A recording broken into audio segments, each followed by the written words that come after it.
Depuis 2015. Les taux bas ont poussé de nombreux Français à s'endetter pour acheter leur logement.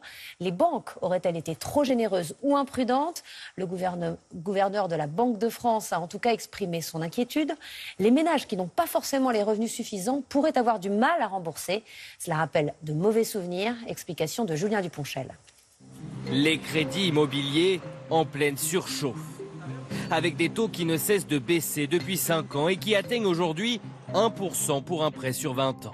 Les Français sont de plus en plus nombreux à emprunter pour acheter, 6,7% de plus sur un an. Un emballement qui inquiète la Banque de France. Dans son viseur notamment, la durée moyenne d'endettement, 18 ans en 2015, plus de 20 ans l'année dernière.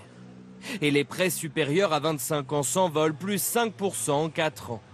Pour la Banque de France, l'emprunteur se retrouve endetté sur de trop longues années, à la merci du moindre accident de parcours.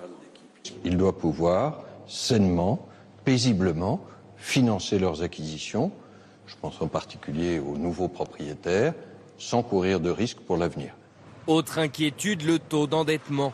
Normalement, les ménages ne doivent pas rembourser plus de 33% de leurs revenus disponibles par mois pour leur crédit immobilier. Sauf que selon la Banque de France, cette règle est de moins en moins appliquée.